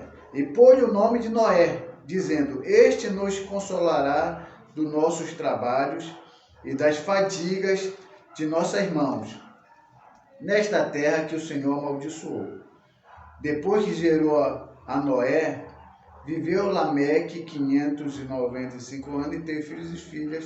E todos os dias de Lameque foram 777 anos e morreu. E era Noé da idade de 500 anos e gerou Sem, Cã e Jafé. Sem deu origem aos judeus Cã, todo mundo fala que é ali da Etiópia e tal, do Egito e tudo. E Jafé, alguém atribui aos gentios. E eles fazem essa divisão. Provavelmente seja isso. Cã, por ser amaldiçoado por Noé, lá na frente a gente vai ver isso, que alguém acredita que é por isso que os lá do Egito, lá da Etiópia, são negros e amaldiçoados, e por isso que eles sofrem. Não tem nada a ver. Não tem nada a ver que por causa disso aqui, por causa do que aconteceu com Cã e com Canaã, que era seu filho, que veio resultar de desgraça para a pessoa lá serem preta. Para explicar porque existe o branco e o preto. O preto porque é maldição, né? Não tem nada a ver isso aí. Quem fala isso é racismo, não tem nada a ver com a Bíblia. Outra aula, assim, mais específica, a gente vai tentar aqui estudar como é que, se Adão e Eva talvez fossem brancos, como é que surgiu o negro. É bem interessante, né? E a gente vai ver tal de a B pequeno com B grande, o B predominante e tudo. Isso aí é mais um pouquinho de biologia, que a gente tem uma ideia, entra um pouco a parte climática para ter um entendimento. Como é que surgiu o negro se Adão e Eva provavelmente fossem brancos? Também não dá. Ou se fosse preto, Então, a gente vai ver como é possível misturar as letras lá, os componentes lá da biologia, para ver o que vai gerar, o que é possível gerar, o que não é possível gerar. Então, aqui no capítulo 6, o capítulo 6 que é a polêmica da coisa. Capítulo 6 de Gênesis. Como se foram multiplicando, mas vê que nós pulamos bastante, né? Por causa que a genealogia a gente não leu. Como se foram multiplicando os homens na terra e nasceram filhas. Vendo os filhos de Deus que as filhas dos homens eram formosas, tomaram para si mulheres, as que entre todas lhe agradaram. Então disse o Senhor: o meu espírito não agirá para sempre no homem, pois este é carnal, e os seus dias serão de 120 anos. Ora, naquele tempo havia gigantes na terra. E também depois, quando os filhos de Deus possuíram as filhas dos homens, os quais lhe deram filhos. E estes foram valentes, varões de renome na antiguidade. E viu o Senhor que a maldade do homem se havia multiplicado na terra, e que era continuamente mal todo o desígnio do seu coração. Então se arrependeu o Senhor de ter feito o homem na terra, e lhe pesou no coração. E disse o Senhor: farei desaparecer da face da terra o homem que criei, o homem e o animal, e o réptil, e as aves do céu, porque me arrependo. Ó Deus falando que se arrepende. Eu me arrependo de haver feito. Porém, Noé achou graça diante do Senhor. E eis a história de Noé. Noé era homem justo, íntegro entre os seus contemporâneos. Noé estava com Deus e gerou 3 filhos, Sem, Cã e Jafé. Então, até o versículo 10. Então, acontece o seguinte: os filhos de Deus viram as filhas dos homens. Quem é as filhas de Deus? E quem são os filhos dos homens? Os filhos de Deus eram da geração 7. Sim. E os filhos dos homens? Este Caim. Então, essa é a explicação que nós temos dentro daquilo que nos é possível, sem querer colocar anjo aqui nessa história. Então, a gente crê, e eu vou crer até no dia da minha morte, eu não vou colocar anjos aqui de hipótese alguma, que os filhos de Deus é a civilização de Sete, e os filhos dos homens, a civilização de Caim. E o que aconteceu aqui? Que os filhos de Deus viram a filha dos homens. E eles se uniram. Depois que eles se uniram, essa união foi boa? Não. Parece que a união não foi boa. Porque o Espírito de Deus não passou mais a agir. O Espírito de Deus não passou mais a agir. Então diz o Senhor: o meu Espírito não agirá mais para sempre no homem. Por isso os seus dias serão de 120 anos. Agora, esses 120 anos que coloca aqui, tem várias interpretações. Que alguém acredita que depois de construída a arca, Deus deu esse período de tempo para o homem se arrepender. E outros dizem que já era uma intenção de Deus de diminuir realmente a idade do homem. Então vocês podem escolher entre os dois pensamentos, ou um terceiro que vocês ouvirem por aí. E Deus deu 120 anos. Professor, mas então também não faz sentido, né? Se os filhos de Deus fossem anjos, né? E descesse, tivesse relação com as mulheres dos filhos dos homens, Sim. então no céu há pecado? Então não faz sentido, né? Então eles falam que eles acham que esses anjos são que fazem parte daqueles que seguiram Lúcifer também. E ser filho de Deus, anjos caídos, Não faz sentido. não faz sentido, porque alguém pode dizer assim, não, Johnny, são filhos de Deus, são aqueles anjos que ficaram lá de Lúcifer. Então eles não eram mais. Não, eram mais filhos de Deus. Deus. Não é. Como é possível ser filho de Deus ser caído? É possível? Não é possível. Então não dá para me aceitar anjos aqui, anjos, filhos de Deus, mas cuidando filhos de Deus sendo anjos caídos. Então não, mas pô, é assim mesmo, ainda que eles pecaram e foram separados, ainda que falaram Lúcifer, continuar sendo filho de Deus. Eu não aceito essa E ideia. os anjos não tinham escolhas?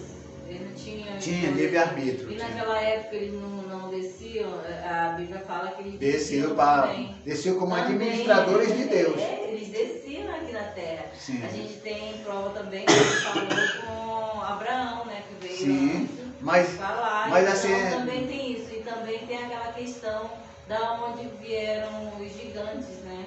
a gente vai ver aqui sobre os gigantes, sim. Aí fala que havia gigantes na terra. Então o que acontece é o seguinte, se os anjos tiveram a capacidade de descer e engravidar mulheres e acontecer tudo aquilo, por que hoje não acontece? Porque Deus não quer que aconteça. Deus só queria que acontecesse naquele dia?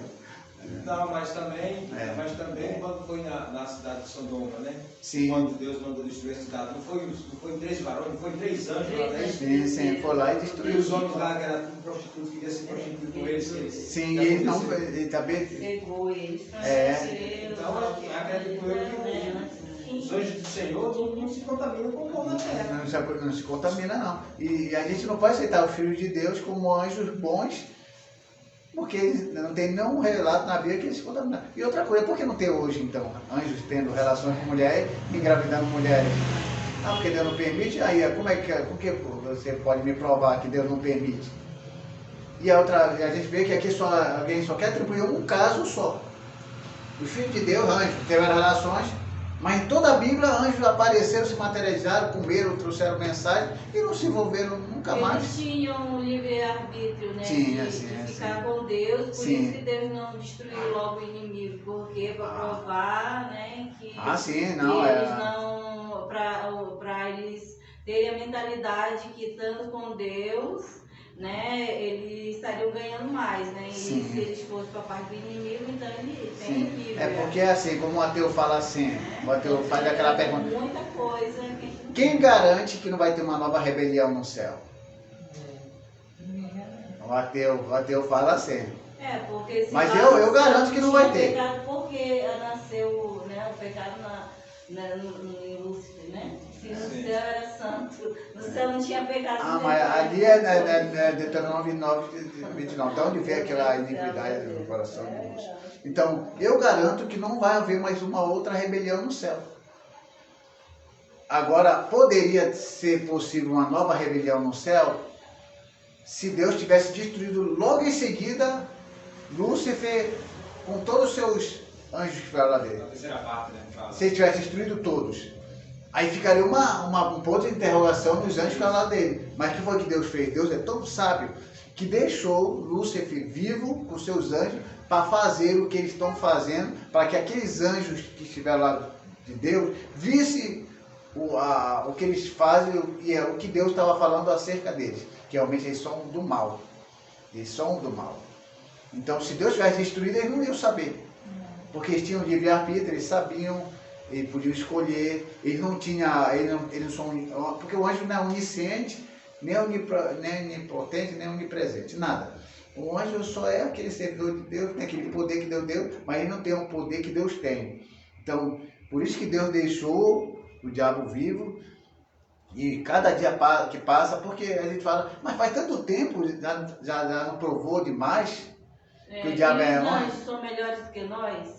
Melhores que nós. A Bíblia fala que nós somos a coroa da criação. E nós somos tão importantes para Deus que quando o diabo pecou, quando o diabo pecou, Deus não providenciou um salvador para ele. Quem é que sofre mais, o anjo ou nós, matéria? Nós sofremos na matéria pelo que nós somos. O anjo sofre pelo que ele é em espírito, pela nossa salvação, pelo conhecimento que ele quer que nós tenhamos. Quem foi mais para morar. privilegiado, os anjos ou nós? Tanto nós como os anjos. Nós também somos privilegiados, todos os dois igualmente.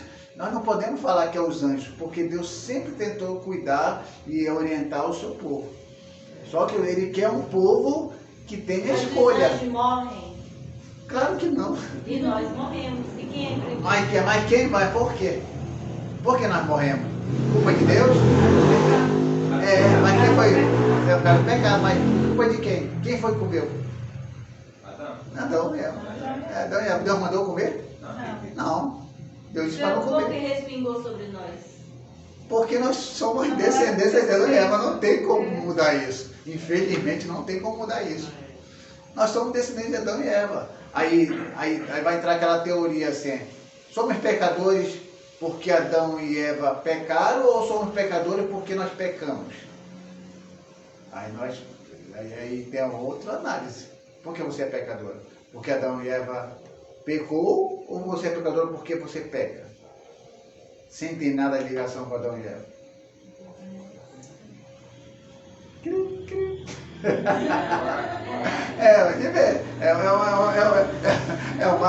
É uma questão que mexe com a nossa cabeça.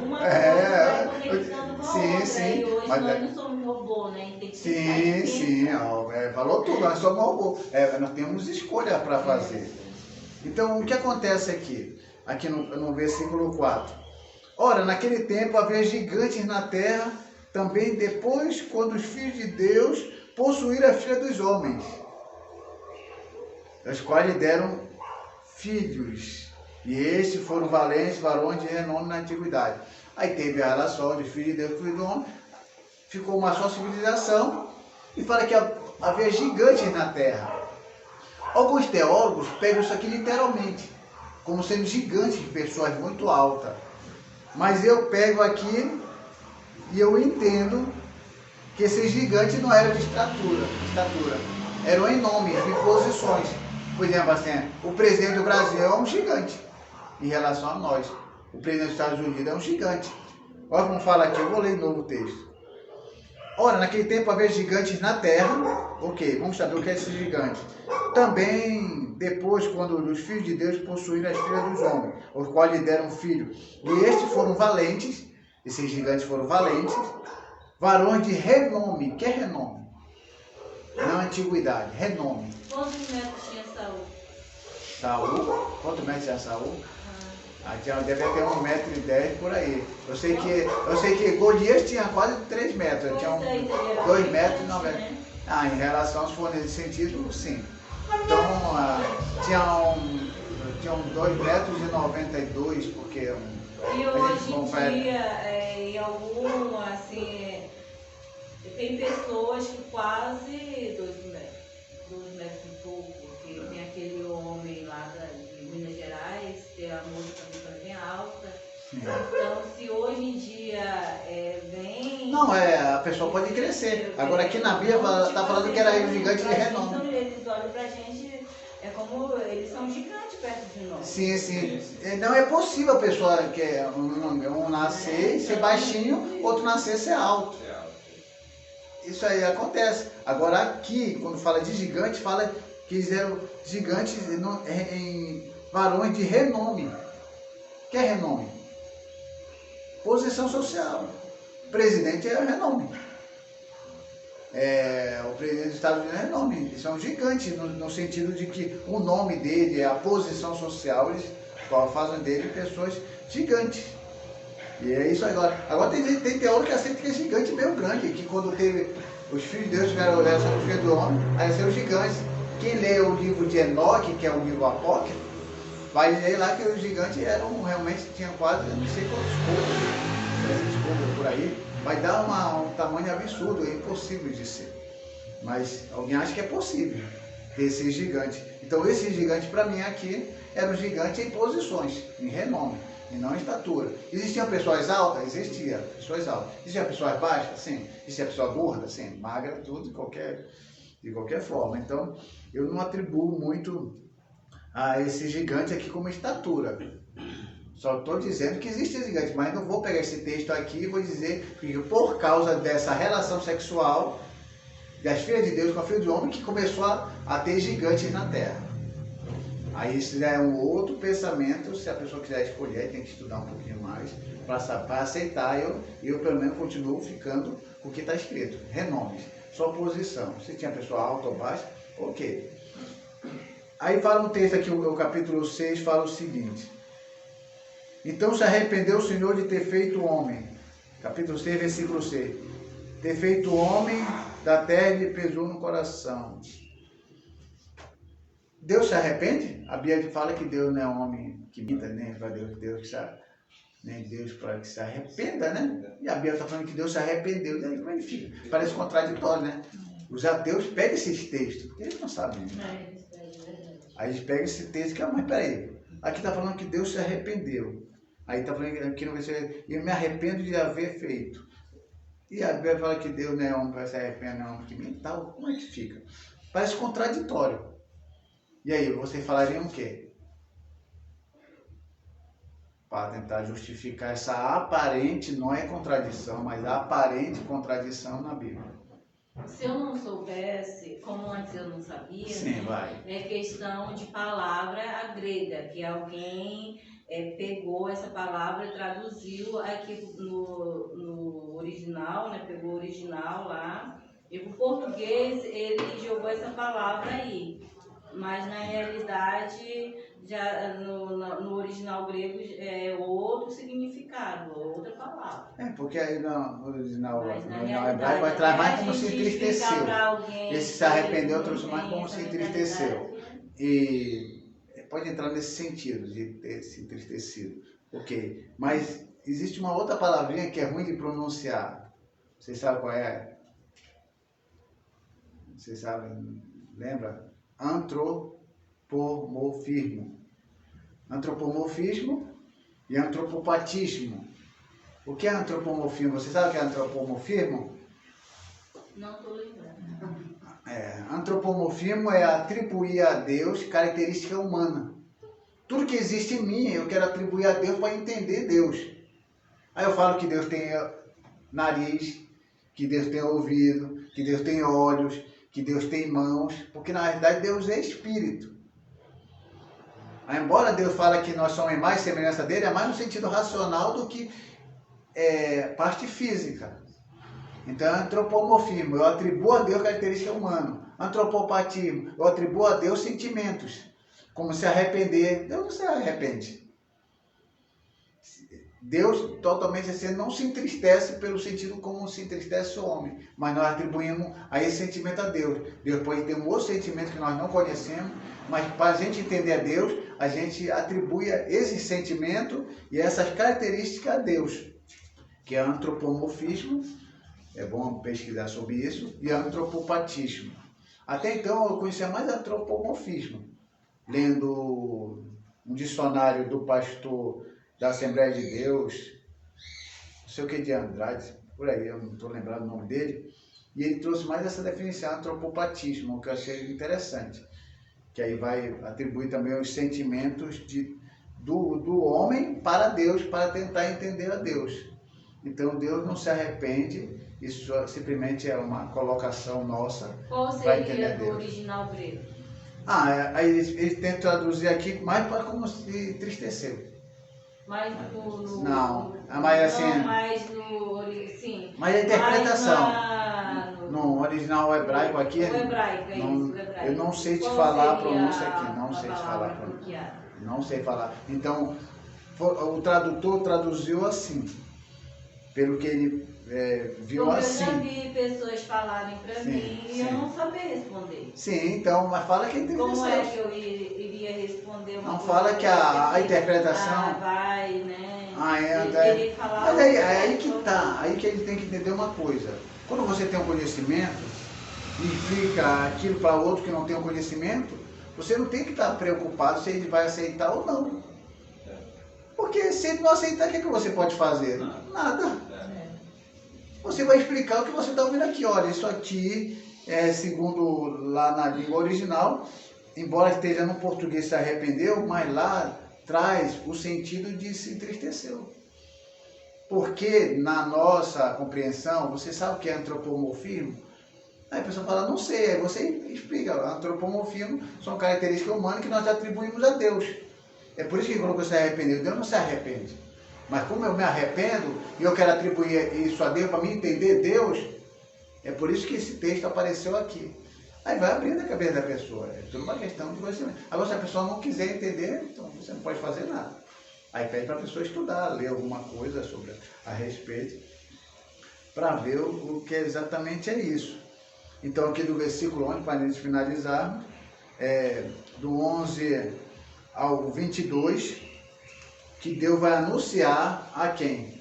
A Noé, para fazer a arca. E ele vai dar a medida da arca. E essas medidas da arca é interessante vocês pelo menos saberem o que é um côvado. Quanto é que vale um côvado? Quanto é que vale um côvado? Você sabe? Tá bem que eu vou ler só um texto aqui rapidinho. Eu vou ler aqui, deixa eu ver aqui.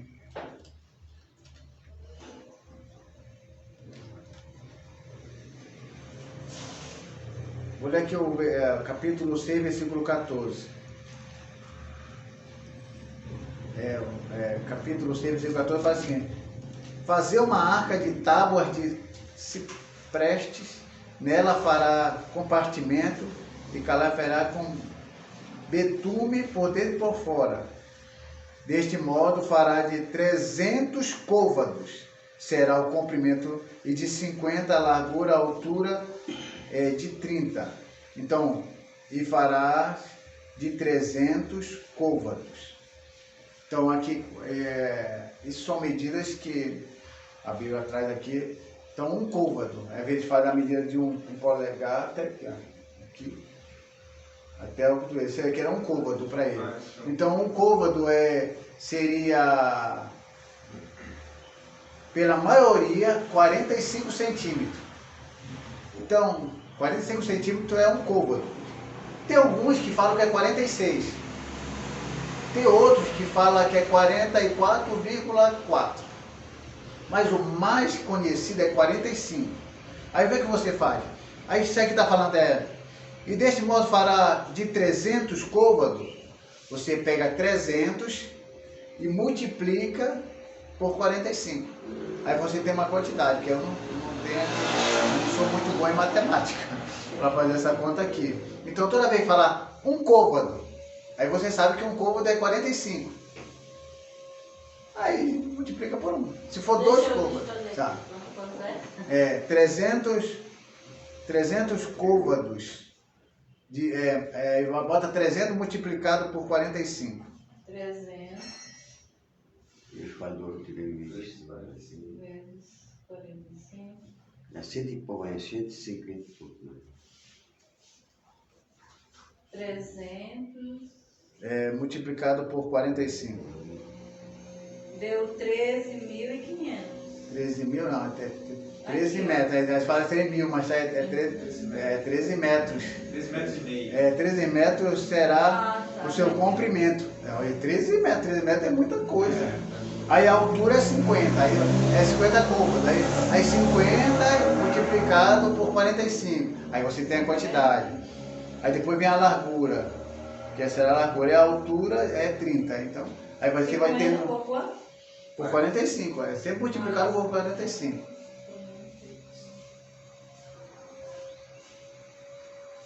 Dá 2 metros e...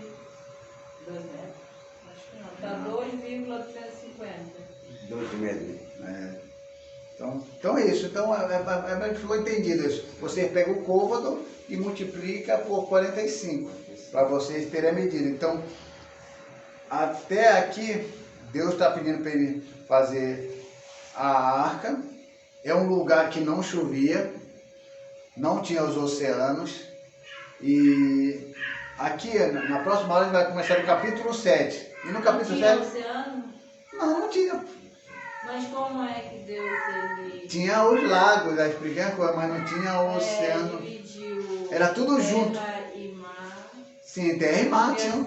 Sim, lá quando a gente vê a separação entre águas e água, existiu a parte de água, existe a parte de terra. Só que não existia essa quantidade de água que nós conhecemos. Porque quando houve dilúvio, as águas subterrâneas vieram de baixo e a água que estava de cima veio. Só que aí alguém inundou toda a terra. Aí a gente vai ver se esse dilúvio foi local ou se esse dilúvio foi universal, em todo mundo. Se foi em todo mundo, para onde foi essa água? Aí então a gente vai entender isso aqui. Se for local, foi só onde estava Noé? E outro local, não. Acho que não dá para entender assim. Porque existem modificações. E as aves que voavam morreram meio estranho. Tem mais negócio. Aí a gente vai saber se o dilúvio foi local, só ali onde estava Noé, ou se foi universal. É universal. A gente vai ver isso na aula. Eu tenho um ponto de vista já em relação a isso. E saber também como isso lhe deu e como Deus fez com que isso acontecesse. E trazer outras ideias acerca desse dilúvio. E uma coisa ficou certa: o dilúvio só resultou de uma mistura entre filhos de Deus com filhos dos homens. Então, para nós finalizar nossa aula aqui, Deus não aceita mistura. Luz é luz, treva é trevas. Ou você crê em Deus ou você não crê em Deus. Ou você está do lado de Deus ou você está do lado do diabo. Existem dois pensadores gregos, Heráclito e Parmênides. Heráclito dizia assim: ser ou não ser. Ou seja, Heráclito dizia assim, que todo aquele que era bonzinho tinha um pouco de maldade. E todo aquele que tinha muita maldade tinha um pouco de bondade. Heráclito dizia isso. Você vê aquele símbolo de Yohankit, que é uma parte escura e uma parte branca, que aparece... Não sei se vocês viram, eu não tenho aqui. É uma roda e aí tem assim aí tem um pontinho aqui e tem outro pontinho aqui. Tem uma parte escura e tem uma parte branca. É muito conhecido esse esse símbolo que tem por aí. Aí tem aqui a parte branca e tem um pontinho preto aqui. Aí tem o pontinho escuro e tem um pontinho branco. Que aí ele fala que onde tem um pouco de maldade, tem um pouco de bondade. Já Parmênides diz que não. Ser é não ser. Se você é, você é. Se você não é, você não é. Então nós vamos pelo pensamento de Parmênides. Ou você você não é. Não tem nada de um pouquinho aqui, um pouquinho ali, nada, não. A gente vai entrando nesse processo de perfeição, mas que na realidade a gente tem que seguir o que é certo. Somos perfeitos? Sim. Somos perfeitos, sim, mas não absolutamente. Porque perfeito absolutamente só Deus. É aquele que não precisa ser melhorado. Então, que perfeição nós somos? Relativos. Porque fomos designados para um sacrifício perfeito que é de Cristo.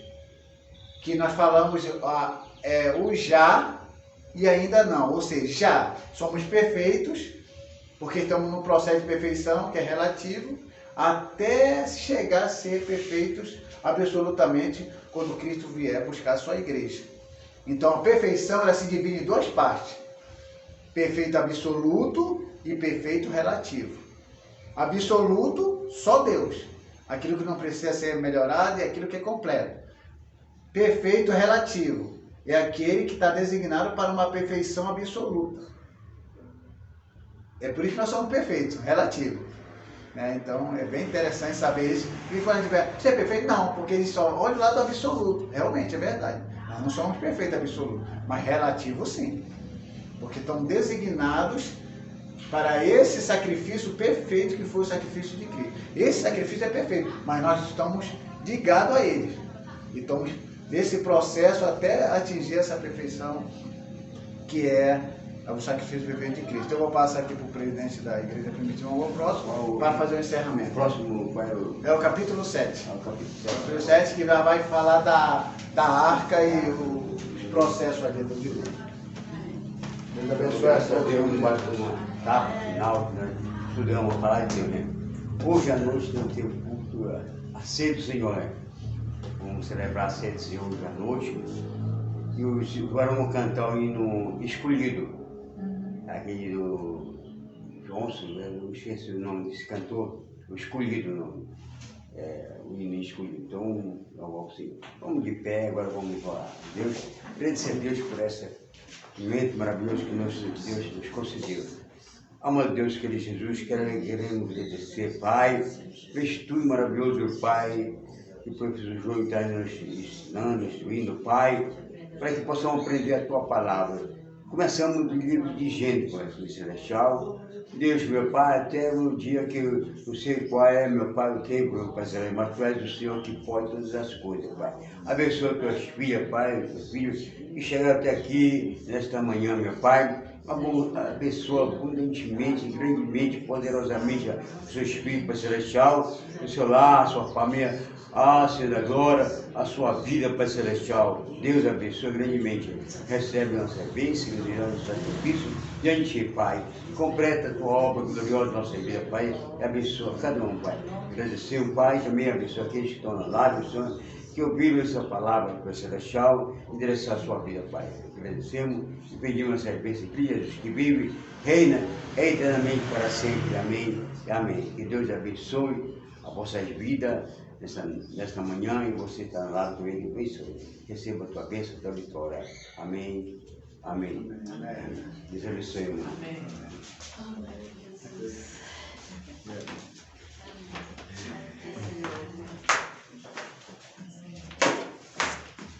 É bom,